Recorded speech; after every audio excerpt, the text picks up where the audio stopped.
What's up, guys? We back at it again, episode number 24 of the Thrive Daily Show. Whoa! 24, all right, here we go. 24 in a row. That is something to be said. When was the last time we did 24 things day by day in a row? 24 days in a row of something, right? Think about it.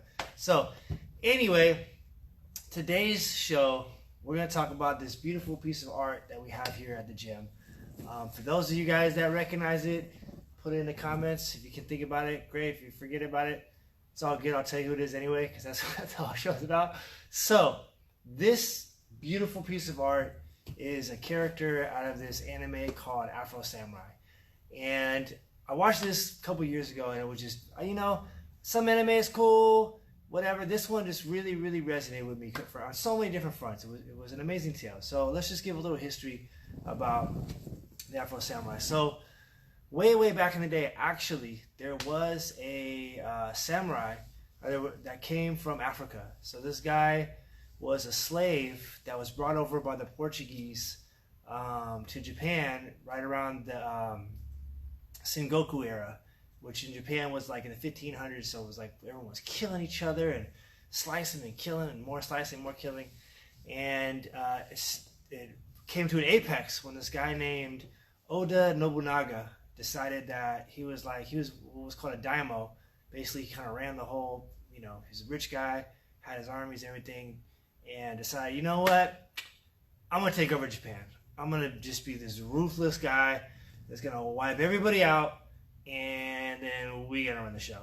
And so, as he was climbing to power, he came across the Portuguese Christians who had enslaved this guy who they believe was from Eastern Japan. Or Eastern Africa, East Africa. And when they saw him, the first time they had seen a black person, they saw him and it was like, whoa, what? This is crazy. This is a black guy? This can't be real. This can't be real. So this guy was a slave, rolls up in the town. I think showed up in Kyoto in Japan, which was like the biggest metropolitan place at the time, biggest metropolitan he'd ever seen, right? And all these Japanese people were like, bro, there's a black guy. Bro, you see this guy? There's a black guy. What? This is crazy, man. And pulls up on him, and then word gets around he's a super popular guy, and Oda Nobunaga was like, okay, yo, I gotta meet this guy. What's going on here? And so he was like, yo, bring this guy here. And when they brought him in, he didn't believe he was black. They thought he was a Portuguese guy with all this dye on. So they took his shirt off and they tried to scrub it off, and they're like, oh, that's really in there, man. Okay, you really are, right? And he was like bigger than everybody.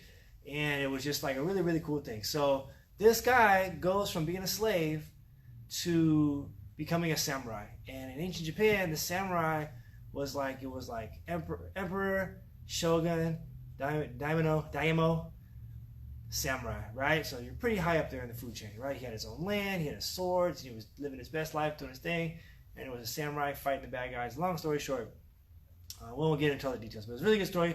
The guy's name was Yasuke. If I pronounced it right, Yasuke was the name that Nobunaga gave to Afro Samurai. So that was apparently what this was based off of. Now, if you've seen the anime, there is none of that. It's just a black guy that happens to be a samurai. And what resonated so much with me about this thing, one, you don't see that many colored people, you don't see that many African Americans in anime, right? Besides the Boondocks, which was kind of cool at first. But really, I wasn't really feeling it. I just feel they use the N-word too much. I'm trying not to ever say that word again because basically we ain't doing ourselves no favor by calling each other niggas. You know what I'm saying? It's basically that. So I wasn't a big fan of the Boondocks. I mean, it was at first until I kind of changed my mind about this whole thing. But and then Afro Samurai, right? If I'm missing any other ones with black folks in it as the main characters, let me know, right?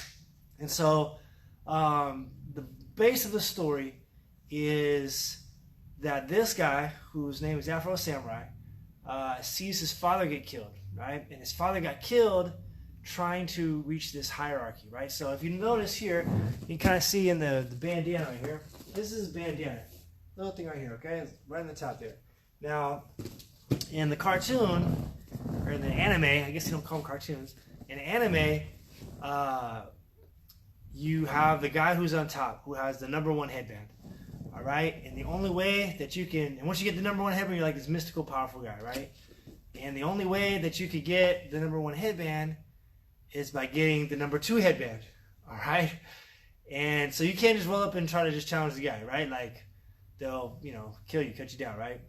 And so everyone's trying to find the guy with the number 2 headband. So everyone's trying to kill that guy. So you have everyone trying to slice him and kill him and kill and slice. And in the process, it's just this trail of death and sorrow and pain and agony, and friend and brother and father are getting killed, and so on and so forth.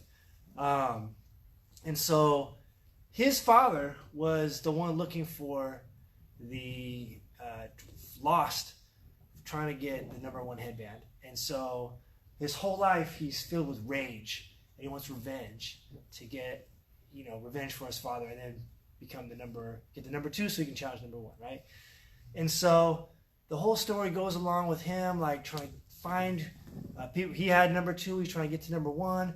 Everyone's trying to kill him, and he's like slicing people in blood and everything like that. And I thought it was really played well, because there was a character whose name was Ninja, and he's like the psyche of Afro Samurai. And this character in the show is like very stoic. He's very quiet, doesn't say much. He just kind of does his own thing. But the character is like speaking his thoughts about fear, about doubt, about worry, about, man, we're gonna die. This is like really, watch out. Just be careful, And that character's played by Sam Jackson. It was just put together really, really nicely until it comes to the end, where eventually becomes fear or whatever. But the cool part about it was that you have a choice. And once you become number 1, you don't have a choice. Once you get the number 1 headband, there's no more choices, right? You can't come back, right? But once you're number 2, you can walk away. You can say, hey, here, number 2. I don't want to be number 2 no more.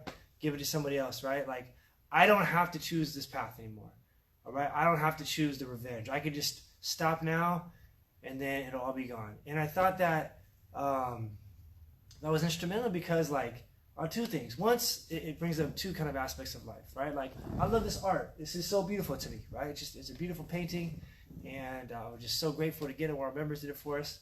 And it's about, like, some people say life reflects art, or art reflects life. I think life reflects art, because obviously life is what comes. It's a dual reflection. You see something, dang, that made me think about something, but from here it came to the artwork, and then the artwork came back to me, and so on and so forth. So I really feel that, like, there is for sure the life imitates art, vice versa. And in regards to this picture, the significance of being number 1 is that in life there are things that you can do that you cannot take back with an I'm sorry. Right? There are lines and bridges you can cross that you can't come back from. Right? And before that happens, we have a choice. Before that happens, we can take some time to reflect. We can take some time to be mindful. We can take some time to really be objective and say, man, is this the best idea? Should I really be doing this right now? Should I really be doing this right now? Right? We can use our cognitive thought to make decisions. But sometimes when those decisions are done, it can't be fixed. So if you break something, it cannot be mended. And I thought that this anime put it together beautifully in a drama filled with blood and sorrow, and there was like just a lot of pain in it, and it was just, man, I don't know why, but it was really, really dope. And so when you come here to the gym and you see this picture, all right, you will know what we're talking about, because if you see we actually don't have, there's no line on the top, right? It should be number 2, maybe put it in there, but we'll say it's number 2 because we do have a choice, right? We do have choices, and if we're able just to objectively think about what is the right decision to make, man, let's go. I think one of in this story he talks about revenge. It's all about revenge, right? And I found, like, not everyone's gonna be your friend, man, and you're not gonna please everybody, and it's just the way it goes sometimes, But ultimately, right, we can choose the path forward. Do we want to be petty? Do we want to be cool? Do we want to just build and live our best life? And that's a choice that we all have. That's a choice that we can all make consciously. So anyway, that's what's up, guys. I hope you like this. Come back, check it out when you come to the gym. Take a look at our Afro Samurai picture. It's a beautiful picture. Art's cool. It's just very aesthetically pleasing to look at and very beautiful. We're about to get ready to start class here. We got kids class coming here a little bit. Keeping the party going. A small, little thing going on here.